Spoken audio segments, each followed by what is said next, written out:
성경 말씀을 읽다 보면 성경에는 참 많은 인물들이 등장하는 것을 볼 수가 있습니다. 그리고 그 인물들이 또 만들어내는 사건들을 볼 수가 있지요. 하나님은 이 인물들과 사건들을 통해서 또 하나님 자신의 뜻을 나타내시고 또 가르치시는 것을 볼 수가 있습니다. 그렇기 때문에 우리는 말씀을 통해서 은혜를 경험할 수 있습니다.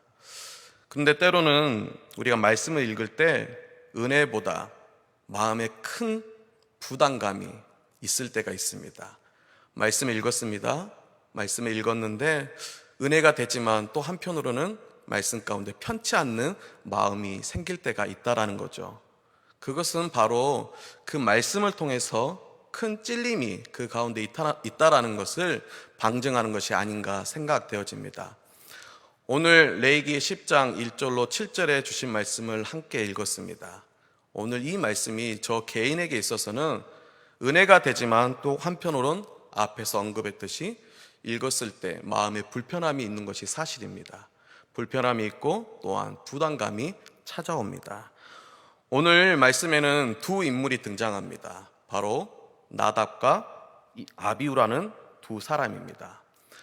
나답과 아비후라는 사람이 하나님 앞에서 죽임을 당하게 됩니다.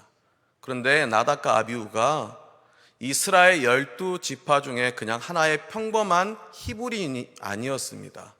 그들은 12지파 가운데 13개죠. 12지파에 속하지 아니하고 따로 구별되어 있던 레위 지파에 속해 있던 사람이고, 또 이 나답과 아비후는 그 가운데 아론의 아들로서 제사장의 직무, 제사장직을 수행하고 있었던 사람입니다. 그러니까 쉽게 말하면 지금으로 말한다면 목사인 거죠. 근데 그들이 하나님 앞에서 직사를 하게 됩니다.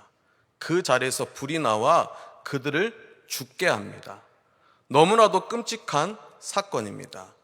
근데 그것에 대해서 3절은 이렇게 말을 하고 있는 것을 볼 수가 있습니다. 여호와의 말씀이라 이르시기를 나는 나를 가까이 하는 자 중에서 내 거룩함을 나타낸다 라고 말씀하고 있습니다. 이 말을 바꿔서 말한다면 무엇입니까? 나답과 아비후가 하나님을 가까이 하지 않았다. 앞에서도 언급했듯이 나답과 아비후는 제사장입니다.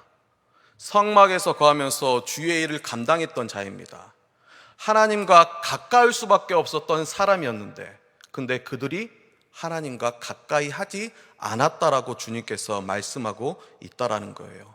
이 얼마나 안타깝고 비참한 현실입니까? 왜 하나님께서 이렇게 말씀을 하셨을까요? 그리고 이 나답과 아비후는 도대체 무슨 잘못을 했기에 하나님 앞에 이러한 말을 듣고 죽임을 당하게 될까요? 저는 오늘 이 말씀을 통해서 우리가 지금 코로나로 말미암아서 하나님 앞에 성전에 가까이 나아오지 못하는 그런 상황 가운데 있습니다. 그러나 그러한 상황에 있다 할지라도 우리가 하나님과 가까이 하기 위해서, 하나님을 가까이 나아가기 위해서 어떻게 해야 되는지 우리 말씀을 통해서 반면교사 삼고 또한 은혜 나누는 이 시간 되기를 소망합니다.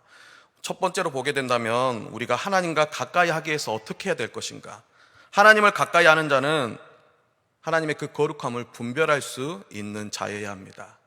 여러분, 오늘 이 나답과 아비후가 하나님 앞에서 죽임을 당할 때 그들이 하나님 앞에 득지하였기 때문에, 잘못을 하였기 때문에 그들이 죽임을 당하는 것을 볼 수가 있습니다. 1절 말씀에 이렇게 말하고 있습니다. 아론의 아들 나답과 아비후가 각기 향로를 가져다가 여호와께서 명령하시지 아니하신 다른 불을 담아 여호와 앞에 분향하였다라고 성경은 우리에게 말하고 있습니다. 짧은 한 절의 말씀인데 우리는 이 말씀을 통해서 나답과 아비후가 잘못한 세 가지를 우리가 살펴볼 수가 있습니다. 첫 번째가 무엇이냐면 이 나답과 아비후가 분향을 했다라는 거예요. 물론 나답과 아비후는 주의 일을 감당했던, 수행했던 제사장은 맞지만, 그러나 그 제사장이 또한 감당해야 될 일과 감당하지 말아야 될 일이 있었습니다. 여기 보면 분향단에 분향을 하게 되는데 이건 제사장에게 하나님께서 맡기신 일이 아닙니다. 이건 누구에게 맡기셨냐면 바로 아버지 되는 대제사장인 아론에게 주신 일입니다. 근데 이들이 대제사장 아버지가 해야 될 일을 월권하여서 대신 하였다라는 거예요. 또한 두 번째 잘못은 바로 이것입니다. 이들이 각기 향로를 가져다가, 무슨 말입니까? 향로를 옮기는 건 당시에 보면 정금으로, 순금으로 만든 그릇이 따로 있었습니다. 근데 이들이 자기가 가지고 있는 아무 그릇, 정확하게 성경에서는 그 향로에 대해서 언급하고 있지는 않지만 그들이 가정에 있는 그릇이 될 수도 있습니다. 또한 쉽게 구할 수 있는 다른 그릇도 될 수 있었겠죠. 그 그릇을 가져다가 이 불을 옮기게 됩니다. 이것이 바로 하나님 앞에 잘못된 모습이었죠. 마지막 세 번째, 이게 치명적인 실수입니다. 무엇이란 말합니까? 여호와께서 명령하시지 아니하신 다른 불을 담았다라고 말씀하고 있는 것을 볼 수 있습니다. 여러분, 하나님께서는 분향단에 분향을 할 때 이제 성막 안에 번제단이 있습니다. 그러면 그 번제단에 있는 불을 향로에 담아다가 성소에 들어가 그 분향단에 분향을 해야 됐죠. 근데 이들은 그 번제단에 있는 불을 가져다가 하나님 앞에 분향한 것이 아니라 아마도 자기 집에서 그냥 쉽게 볼 수 있었던 불 종류의 한 종류인 것 같습니다. 그것을 가져다가 하나님 앞에 분향을 하게 됩니다. 결국은 그런 말미암아 이 나답과 아비후가 그 앞에서 죽임을 당하게 되죠. 하나님의 불이 나와 그들을 불사르는 것을 볼 수가 있습니다. 그렇다면 나답과 아비후가 왜 이러한 실수를 했을까요? 여러분, 오늘 본문의 말씀 10장인데요 8장, 9장, 10장이 이렇게 이어지는 것을 볼 수가 있습니다. 나답과 아비후가 분향하는 것에 대해서, 분향하는 것은 하찮다고 생각했던, 어찌 보면 제사장직을 책무를 담당해야 되는데 거기에 매너리즘에 빠져서 지금 이러한 실수를 했을까요? 그렇지 않습니다. 오늘 본문을 읽지는 않았지만 8장에서 이 아론과 그리고 아론의 아들들이 위임식, 제사장 위임식을 하는 것을 볼 수가 있어요. 그러니까 나답과 아비후가 하나님 앞에 제사장직을 받았을 때 그들이 그 에봇 옷을 입었던 건 불과 며칠 되지 않았습니다. 저 역시 벌써 한 10여 년 되는데 10여 년 전에 이렇게 목사 안수를 받았습니다. 그 목사 안수를 받을 때 하나님 앞에서 머리에 안수를 받고 목사 가운을 입었을 때 그 감격은 이루 말할 수가 없었습니다. 하나님, 내가 무엇이 간데 나를 목사로 세워주시고 주예를 감당케 하십니까? 내가 어떠한 일이 있든지 이 책무를, 이 일을, 이 사역을 목숨을 다해 바치겠습니다. 그런 마음이 있었어요. 속된 표현입니다만 나답과 아비후 같은 경우엔 아직 잉크도 채 마르지 않았던 순수한 그 마음이 있었을 겁니다. 저와 별반 다르지 않았을 거예요. 그렇기 때문에 이들은 어떤 매너리즘에 빠졌던 것은 결코 아니었던 것 같아요. 그렇다면 어떠한 이유 때문에 이러한 실수를 했을까? 9장에서 우리가 볼 수가 있는데요 이스라엘 백성들이 이제 성막도 짓고 그리고 여러 성물들도 만들고 그리고 제사장 위임식까지 하게 됩니다. 그리고 난 다음에 레위기 10장 바로 앞장인 9장에서 하나님 앞에 첫 제사를 드리게 됩니다. 여러분, 이스라엘 백성들이 첫 제사를 드리는데 그 감독, 그 감격은 이루 말할 수 없을 겁니다. 그 어떠한 제사, 말로 형용할 수 없었던 제사였을 겁니다. 왜냐하면 이스라엘 백성들이 430년 동안 종살이하였던 그 애굽에서 출애굽하여 처음으로 드렸던 제사입니다. 그리고 또 하나, 이스라엘 백성들이 출애굽하여서 시대 광야했을 때 아픔이 있었습니다. 그들이 또 하나님 앞에 득죄하게 되죠. 바로 금송아지 사건입니다. 그들이 금송아지를 만들고 하나님을 버리게 되죠. 그로 말미암아서 하나님께서 이스라엘 백성들을 치시게 됩니다. 아마 이스라엘 백성들은 마음속에 그러한 생각들을 갖고 있었을 거예요. 우리가 그렇게 하나님 앞에 죄를 지었는데, 우리가 그렇게 우상을 만들었는데 행여나 하나님께서 이 광야에서 우리를 버리진 않으실까, 그런 두려움이 분명히 있었을 겁니다. 그리고 또 하나, 그들은 또한 그 금송아지 사건으로 말미암아 자기의 형제들, 혈육들이 죽어갔던 슬픔을 같이 가지고 있었습니다. 그런 두려움과 슬픔이 이 이스라엘 백성들 가운데 있었다라는 거예요. 근데 9장 하반절에 보면 23절 24절에 보면 이렇게 말하고 있습니다. 모세와 아론이 회막에 들어갔다가 나와서 백성에게 축복하며 여호와의 영광이 온 백성에게 나타나며 불이 여호와 앞에서 나와 제단 위에 번제물과 기름을 사른지라 온 백성이 이를 보고 소리 지르며 엎드렸더라 라고 말씀하고 있습니다. 하나님께서 이스라엘 백성들이 처음 제사 드렸던 그 제사를 흠양하시는 모습입니다.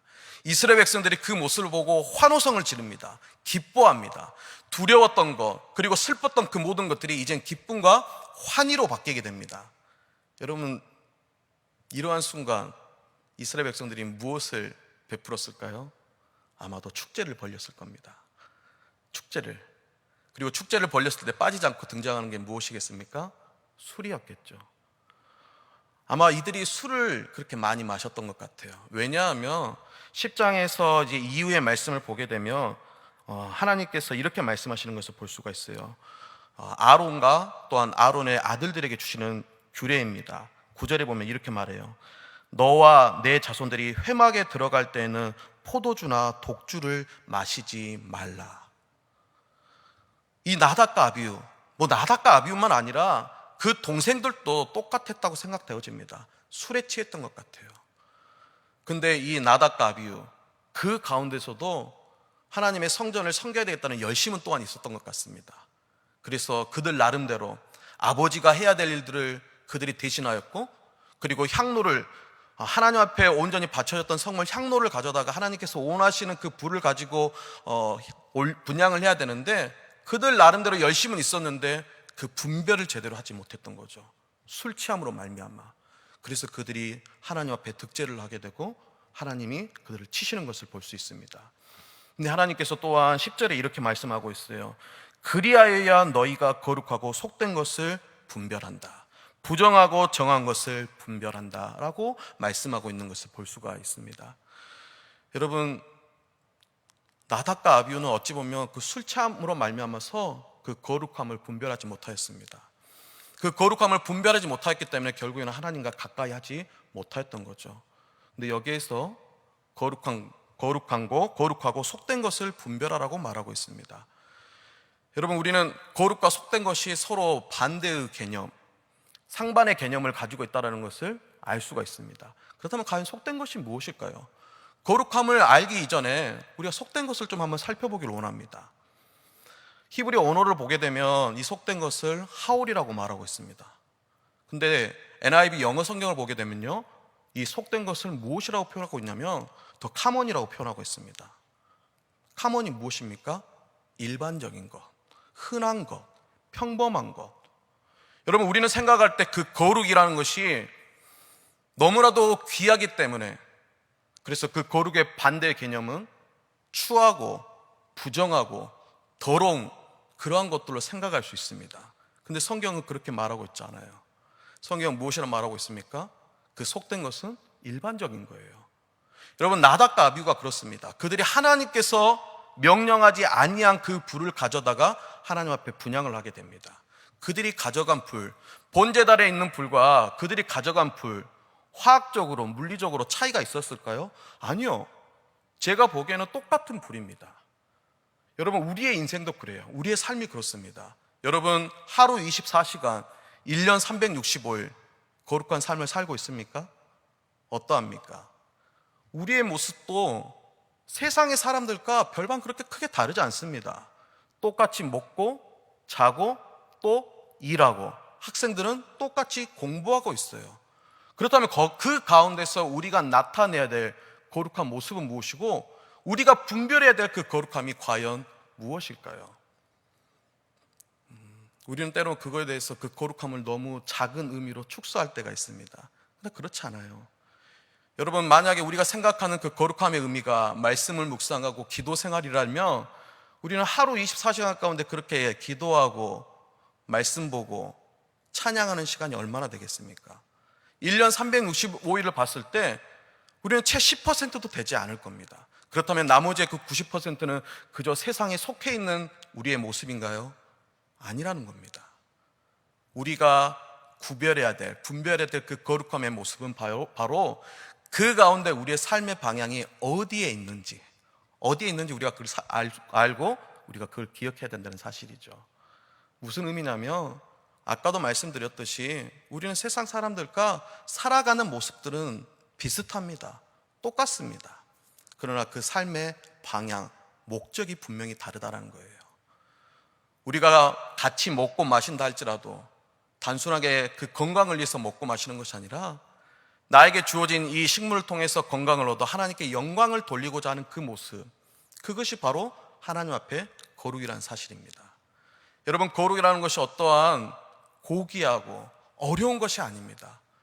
내가 주어진 그 삶의 자리에서 하나님의 뜻을 발견하고 또 하나님의 영광을 위해서 달려가는 그 모습, 그것이 바로 거룩한 모습, 그것이 바로 거룩함을 분별할 수 있는 자의 모습, 더 나아가 그 모습이 하나님과 동행하고 하나님과 가까이 있는 자라는 것을 기억하는 저와 여러분 되기를 바랍니다. 저희 교구에 안수 집사님과 권사님이 계시는데요, 이 두 분이 사랑부를 섬기고 계십니다.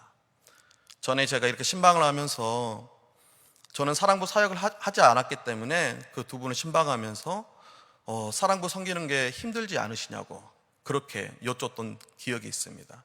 근데 그때 우리 집사님이 저에게 무엇이라 말씀하셨냐면, 목사님, 그렇지 않습니다. 우리는 오히려 사랑부를 통해서 더 은혜를 경험하게 되고 새 힘을 얻습니다. 그렇게 말씀을 하시더라고요.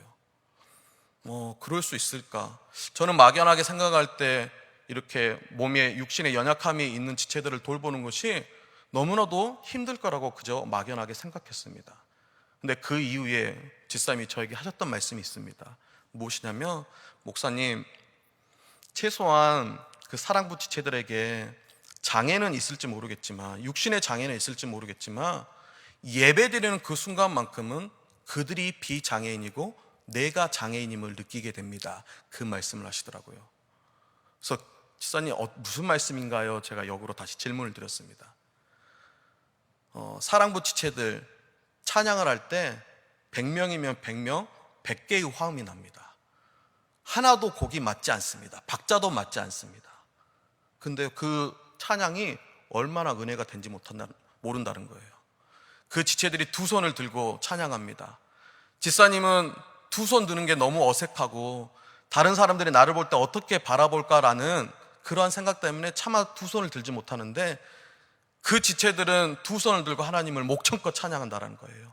그리고 또 기도할 때 한 지체가 나와서 대표 기도를 합니다. 근데 기도를 하는데 90%는 무슨 말인지 모르겠대요. 하나님을 부르짖는 것 같고 하나님 앞에 뭔가 간구하는 것 같은데 그 내용이 어떠한 내용인지 알지 못하겠다라는 거예요. 근데 그럼에도 불구하고 그들의 기도가 얼마나 갈급한지, 얼마나 살아계신 하나님을 향해서 외치고 있는 기도인지 그것을 느꼈다라는 거예요. 그래서 집사님은 예배드리는 그 순간만큼은 그들이 비장애인이고 내가 장애인인 것을 느꼈다, 그렇게 고백하는 것을 듣게 되었습니다. 여러분, 거룩이 그렇습니다. 거룩이 어떠한 좋은 것으로 꾸며진 것이 아니에요. 나에게 능력이 부족해 보인다 할지라도 그 능력 안에서 하나님을 찬양하는 것, 나의 연약한 가운데서도 하나님을 바라보고 나아가는 것, 그것이 바로 거룩함을 분별하는 자라는 것을 기억하시길 바랍니다. 나답과 아비후는 그것을 분별하지 못하였습니다. 물론 술이라는 이유 때문에 그러한 이유도 있겠지만, 그러나 그들은 그 순간 하나님을 기억하지 못하였고 결국에는 하나님과 가까이 하지 못함으로 말미암아 그 앞에서 죽임을 당하는 것을 볼 수가 있습니다. 두 번째, 우리가 하나님을 가까이 하기 위해서 어떻게 해야 될 것인가? 그것은 바로 하나님이 나에게 맡기신 관유를 수행할 수 있는 우리들의 모습이 되어야 됩니다. 7절에 이렇게 말하고 있습니다. 여호와의 관유가 너희에게 있은즉 너희는 회막문에 나가지 말라. 그리하면 죽음을 면하리라. 이것은 지금 누가 하는 말이냐면, 모세가 아론과 그의 아들, 이제는 나답과 아비후가 죽었습니다. 세 번째와 네 번째 아들인 엘르아살과 이다말에게 주고 있는 말입니다. 너희에게 관유가 있은즉 너희는 이곳에 회막에 머물라라고 권면하고 명령하고 있습니다. 여러분, 무엇을 말하고 있습니까? 관유가 무엇입니까? 관유라는 건 이스라엘 백성들이 올리브 기름에 향유와 계피, 모략, 창포를 섞어 만든 기름입니다. 그리고 이 관유는 성막에 있는 성물에 바를 때, 그리고 제사장과 선지자와 왕을 세울 때 그 머리에 부었던 기름이 바로 관유입니다. 이 관유는 누구나 쉽게 만들 수 있었던 기름이에요. 그러나 성경에서는 누구든지 이 관유를 함부로 만든 자는 이스라엘 그 족속에서 끊어짐을 당한다, 죽임을 당할 것이라고 말씀하고 있습니다. 이 관유는 오직 제사장들만 만들 수 있었고, 그리고 제사장들만 관리할 수 있었던 거예요. 근데 하나님께서 이 모세를 통해서 아론과 그리고 두 아들들에게, 이제 모세 입장에서는 조카가 되죠, 말하고 있습니다. 명령하고 있습니다. 너에게 관유가 있은즉. 여러분, 아론의 입장이 어떻겠습니까? 엘르아살과 이다말의 입장이 어떻겠습니까? 사랑하는 아들, 사랑하는 형이 한 명도 아니고 두 명이나 죽임을 당하게 됐습니다. 슬픔이 있지 않겠습니까? 여기 본문의 말씀에 보면 6절에 이렇게 말하고 있습니다. 모세가 아론과 그의 아들 엘르아살과 이다말에게 이르되 너희는 머리를 풀거나 옷을 찢지 말라. 머리를 풀고 옷을 찢는다는 행위는 무엇을 의미하고 있습니까? 슬픔을 표현하고 있어요. 근데 너희는 그 슬픔을 표현하지 말라. 슬픔을 이기라고 말하고 있어요. 그리고 그 이유에 대해서 그 뒤에 나와 있는 관유가 너희에게 있기 때문이다 라고 말하고 있는 것을 볼 수가 있습니다. 여러분, 우리가 하나님을 가까이 하기 위해서는 하나님이 우리 각자에게 맡겨주신 관유가 있다라는 거예요. 상징적인 의미로 말씀을 드리는 건데요, 여러분, 그 관유가 우리의 그 섬김의 자리입니다. 교회 안에서 어떠한 직책이 될 수 있습니다. 또한 훈련을 하는 사람에게는, 제자 훈련생들에게는 그 훈련이 될 수 있습니다. 하나님께서 맡겨주신 그 관유를 수행할 수 있어야 되는, 어떠한 상황이나 여건으로 말미암아서 그의 삶의 우선순위가 바뀌는 것이 아니라 그 어떠한 상황 가운데서도 주님을 바라보며 맡겨진 사역을 감당하는 것, 내 목숨을 다해서 감당하는 것, 그것이 바로 하나님을 가까이 하는 것, 그것이 바로 하나님 앞에 올바로 나아가는 우리 제자된, 자녀된 우리의 모습이라는 것을 기억하시기를 바랍니다. 슬픔조차도 이기라고 말하고 있습니다.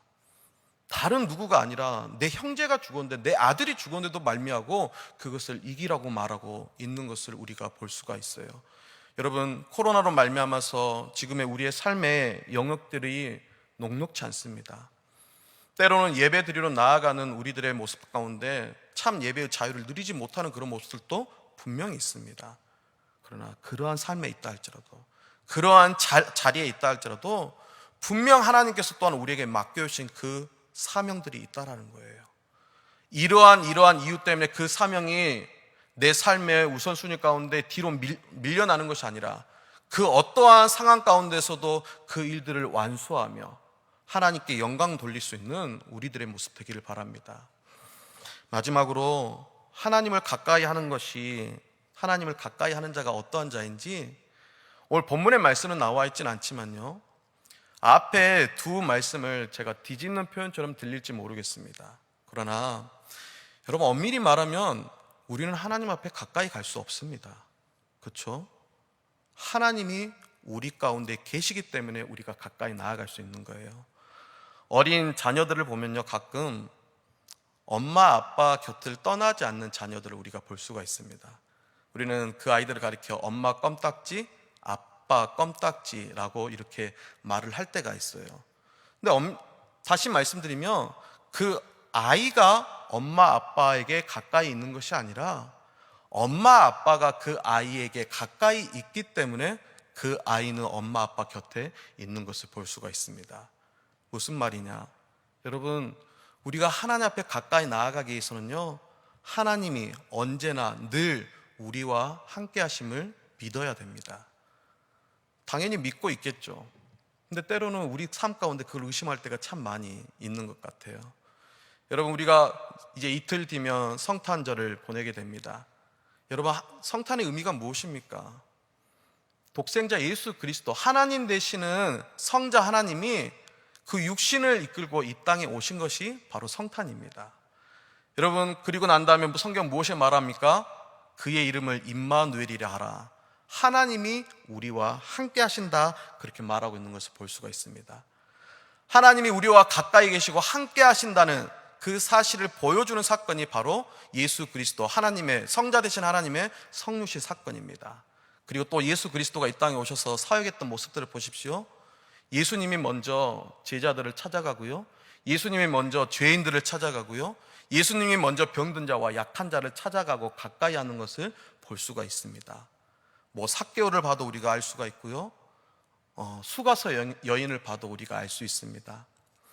특별히 하나님이 우리와 가까이 하고 있다라는 사실, 성경을 통해서 우리가 다 살펴볼 수 있지만 특별히 저는 요한복음 21장에 나와 있는 예수님께서 베드로에게 찾아오신 그 사건이 하나님이, 예수님이, 우리 주님이 우리와 가까이 있다는 것을 분명하게 보여주고 있지 않나 생각되어집니다.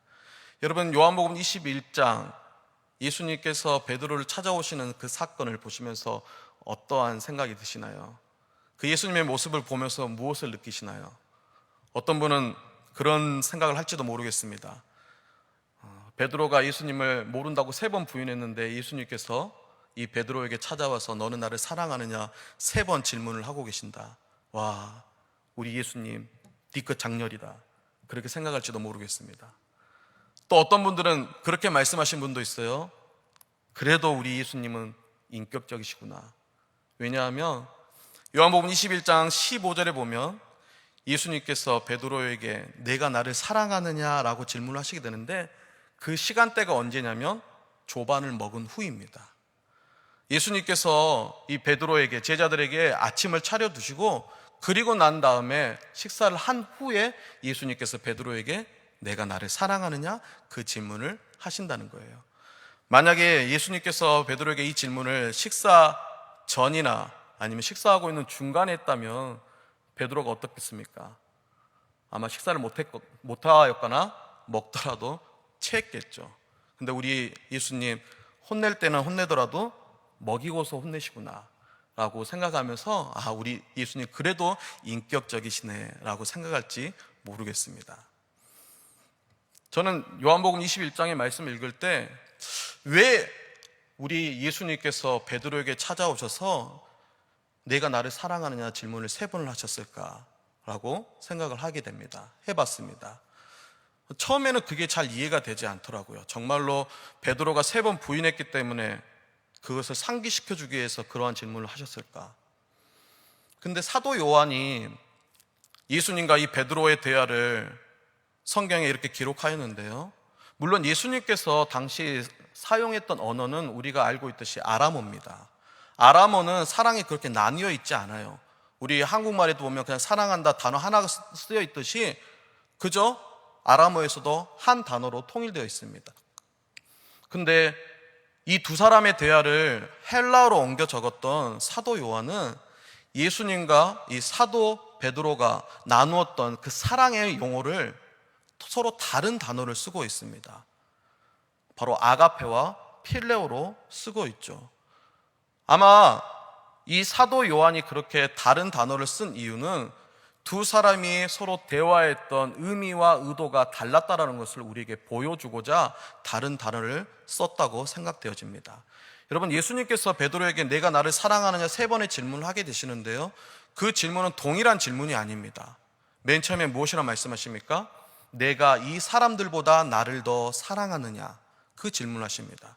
여기 보면 내가 이 사람들보다, 근데 이 표현은 예수님을 지금 비교 선상에 올려놓고 하는 말이 아닙니다. 바로 베드로를 비교 선상에 올려놨습니다. 베드로야, 네 주위에 여러 사람이 있는데 그 중에서 나를 가장 사랑하느냐, 그 질문이 아니라 베드로야, 나에게 많은 사람이 따라왔지만 근데 그 사람들 중에 가장 나를 사랑한 사람은 베드로 바로 너였겠지? 라는 그 질문이에요. 그리고 나를 사랑하느냐, 그때 예수님께서 무엇이라 말하시냐면 아가파스메, 아가페라는 단어를 쓰고 있습니다.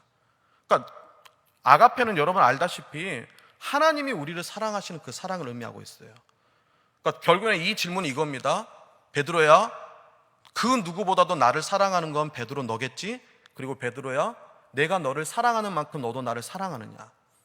근데 베드로는 거기에 대해서 무엇이라 대답합니까? 필레오라는 단어를 쓰게 됩니다. 내 친구를 사랑하듯이 내가 주를 사랑하는지 주께서 아시나이다. 두 번째 예수님께서 질문을 하십니다. 그때는 앞에 나와 있던 그 조건이 빠지고 아가파스메, 내가 너를 사랑하듯이 너도 나를 사랑하느냐, 두 번째 질문을 하게 됩니다. 그때 이 베드로는 또다시 필레오라는 단어를 써서 내가 주를 사랑하는 줄 주께서 아시나이다. 친구를 사랑하듯이 주님을 사랑합니다. 그리고 난 다음에 세 번째, 예수님께서 이제는 아가페의 단어를 쓰지 않습니다. 필레오라는 단어를 써서 플레이스메, 너가 나를 친구처럼 정말 사랑하느냐? 그 질문을 하시게 돼요. 그때 베드로가 고민을 하고 난 다음에 다시 필레오라고, 내가 주를 사랑하는 줄 주께서 아시나이다, 그렇게 대답하는 것을 볼 수가 있습니다. 여러분, 이렇게 3번이나 반복되어지는 질문, 예수님께서 베드로에게 무엇을 바라시면서 이 질문을 하셨을까요? 베드로가 정말로 자신을 사랑하는지 그 사랑을 확인하고 싶어서 예수님께서 그 질문을 하셨을까요? 아니면 내가 너를 사랑하는 만큼 너는 왜 나를 사랑하지 못하느냐, 그것을 깨닫게 하시기 위해서 이 질문을 하셨을까요? 전 처음에 두 번째 그렇게 이유로 생각했습니다. 근데 두 번째 이유로 생각하는데 그렇지 않더라고요. 여러분, 누군가를 사랑해 보셨나요? 누군가를 사랑할 때 어떠신가요? 내가 사랑하는 만큼 그 사람이 나를 사랑해 주기를 원하십니까? 아마 대다수의 사람들이 그렇다고 말할지 모르겠습니다. 제가 저희 제자반 집사님들에게 질문을 했더니 다들 그렇다고 말을 하더라고요. 근데 그건요, 대단히 개인주의적 사랑이기 때문에 그렇게 말을 합니다. 무슨 말인가 하면, 우리 사람이 하는 사랑은 불완전한 사랑입니다. 온전한 사랑이 될 수가 없죠. 근데 그럼에도 불구하고 우리 인간이 가진 사랑 중에서 절대적인 사랑에 가까운 사랑이 있다면 저는 그게 부모의 사랑이라고 생각합니다. 여러분, 부모들이 자녀를 사랑합니다. 부모들이 자녀를 사랑할 때 자녀들이 또한 부모들이 사랑한 만큼 자녀들이 자신을 사랑해 주기를 원하는 부모가 있을까요? 전 처음에 그럴 줄 알았는데요, 제가 부모가 되고 나니까 그렇지 않더라고요. 부모는 자식을 위해서 자기의 생명까지도 바칠 수 있습니다. 근데 자녀가 나를 위해서 생명을 바치기를 원하는 부모는 이 세상에 아무도 없을 겁니다. 자녀에게 내가 너를 그만큼 사랑한다는 것을 알아주기는 원하지 모르겠지만 그 똑같은 동일한 사랑을 원하는 부모는 없을 거라는 거예요. 여러분, 저는 예수님께서 베드로에게 질문하셨을 때 내가 너를 사랑하는 만큼 너도 나를 사랑하느냐, 그 질문이 너도 네 목숨도 아낌없이 버리면서 나를 사랑하라, 마치 3번의 부인을 하지 않냐고 그 순간 순교를 각오하면서 나를 사랑했어야 된다라고 강요하는 것처럼 들려질지 모르겠지만 그렇지 않을 것 같다라는 거예요. 그러면 예수님께서 왜 베드로에게 이러한 3번의 질문을 하셨을까요? 저에게 둘째 아이가 있는데요, 우리나라 나이로 이제 4살 된 여자아이입니다. 근데 가끔 그 아이가 저에게 그러한 질문을 해요. 아빠, 나 좋아해. 그렇게 질문을 하면 아빠니까 뭐라고 대답하겠습니까? 그치, 좋아하지. 근데 이 질문을 자주 하다 보니까 제가 장난이 좀 치고 싶어졌어요. 이 아이가 또 하루는 저에게 물어봅니다. 아빠, 나 좋아해? 근데 제가 아니, 안 좋아해. 이 아이가 뾰루통에서 다시 말해보라고 계속 대답을 강요합니다. 다시 말해봐, 다시 말해봐. 몇 번을 대답을 하다가 결국엔 제가 이렇게 대답을 했어요. 좋아는 하는데 조금만 좋아해. 그렇게 대답을 했습니다. 그랬더니 이 아이가 시무룩한 표정으로 저에게 이렇게 대답을 하더라고요. 나는 아빠 많이 좋아하는데. 아마 이 아이는 저의 입술을 통해서 좋아한다는 말도 듣고 싶었고 또한 반대로 저에게 나도 아빠를 좋아해 라고 고백하고 싶었던 것 같아요. 제가 그리고 난 다음에 다시 요한복음 21장의 말씀을 다시 묵상하는 시간이 있었습니다. 근데요, 여러분, 다시 묵상하는데 이것이 예수님의 질문으로 보이지 않더라고요. 여러분, 예수님께서 왜 지금 베드로에게 찾아오셨습니까? 아니, 베드로는 왜 지금 예수님을 3년 반이나 따라다녔음에도 불구하고 지금 갈릴리 바다에 와서 그 호수에서 물고기를 잡고 있나요?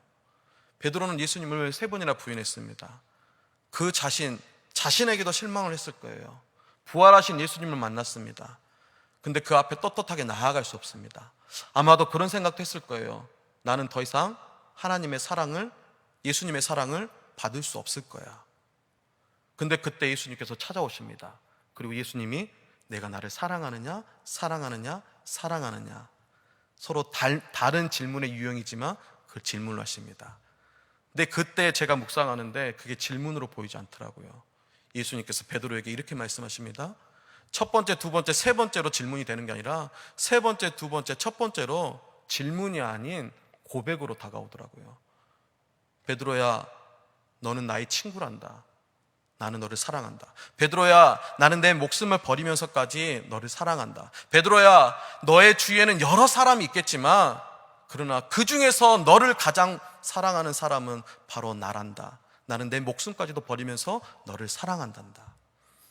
여러분, 그 이후에 베드로의 모습을 보면 제가 여기에서 부가적인 설명을 드리지 않아도 될 것이라 생각되어집니다.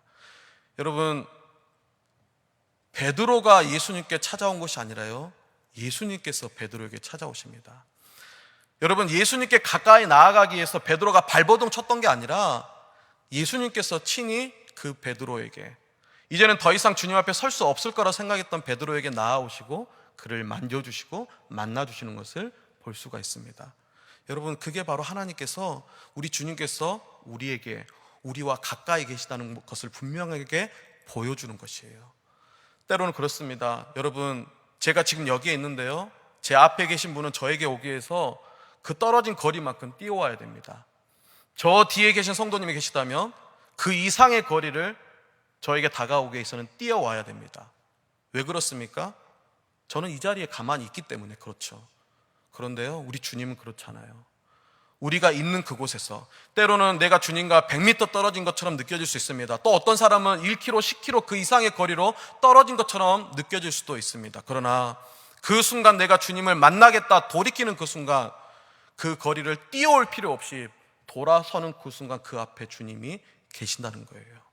하나님이 우리와, 예수 그리스도께서 우리와 함께 하신다는 사실을 기억하시길 바랍니다. 그것을 믿고 나아가는 자가 바로 하나님과 가까이 하는 자입니다. 말씀을 맺겠습니다. 오늘 이 말씀을 기억하면서 때로는 지금 코로나의 상황으로 말미암아서 올해 우리 교회 절기 가운데 가장 큰 절기라 할 수 있는 부활절과 성탄절, 부활절도 우리가 현장 예배로 드리지 못했고요, 성탄절도 지금 어떻게 될 수 있다고 확답할 수 있는 그런 상황이 아닙니다. 하나님 전에 나아오는 것이 쉽지 않은 그런 상황입니다. 멀리 떨어진 것처럼 느껴집니다. 올해 2020년도 하나님 앞에 가까이 나아가셨습니까? 하나님을 사랑하셨습니까? 자신 있게 대답하지 못하고 스스로 낙심되어지고 낭망하는 우리의 모습이 있을지 모르겠습니다. 그러나 그러한 상황 가운데서도 우리 주님은 우리에게 말씀하십니다. 내가 너와 함께한다. 내가 너를 사랑한다. 코로나로 말미암아서 힘드니 그럼에도 불구하고 나는 너를 사랑한단다. 그렇게 말씀하고 계십니다. 여러분, 그 주님을 바라보면서 2020년도 이 상황 가운데서도 주님 한 분만으로 기뻐할 수 있는 우리들의 모습, 또한 새롭게 시작하는 2021년도 어떠한 삶이 펼쳐질 것이라고 장담할 수 없는 그런 시간들의 연속이라 할지라도 그 가운데서 살아계신 하나님 한 분만을 붙잡고 하나님과 동행하고 가까이 나아가는 우리 사랑하는 모든 사랑의 교회 성도들 되기를 주님의 이름으로 소망합니다. 함께 기도하겠습니다. 참 좋으신 아버지 하나님, 주님의 사랑을 생각할 때 감사를 드립니다. 2020년도 많은 계획과 많은 꿈을 가지고 시작하였지만 마무리되어지는 이 시간들, 올 한 해 우리가 정말로 주님 앞에 온전히 가까이 나아갈 수 있었나라는 의문과 질문들을 스스로 하게 됩니다. 때로는 그 가운데 주님 앞에 죄송하고 낙심되고 낭망되어지는 우리들의 모습이 있을 수도 있습니다. 그러나 오늘 이 말씀 기억하면서 어떠한 상황 가운데서도 나와 함께 하시는 그 주님만으로 기뻐하며 그 주님만 바라보며 나아갈 수 있는 우리들의 모습 될 수 있도록 인도하여 주옵소서. 내가 주님 앞에 뛰어가는 것이 아니라 그 이전에 주님께서 먼저 나와 함께 하신다는 것을 기억하면서 날마다 그 가운데서 환희를 느낄 수 있는 우리 모든 성도들 될 수 있도록 인도하여 주옵소서. 모든 것 감사드렸고 거룩하신 예수님의 이름으로 기도드리옵나이다. 아멘.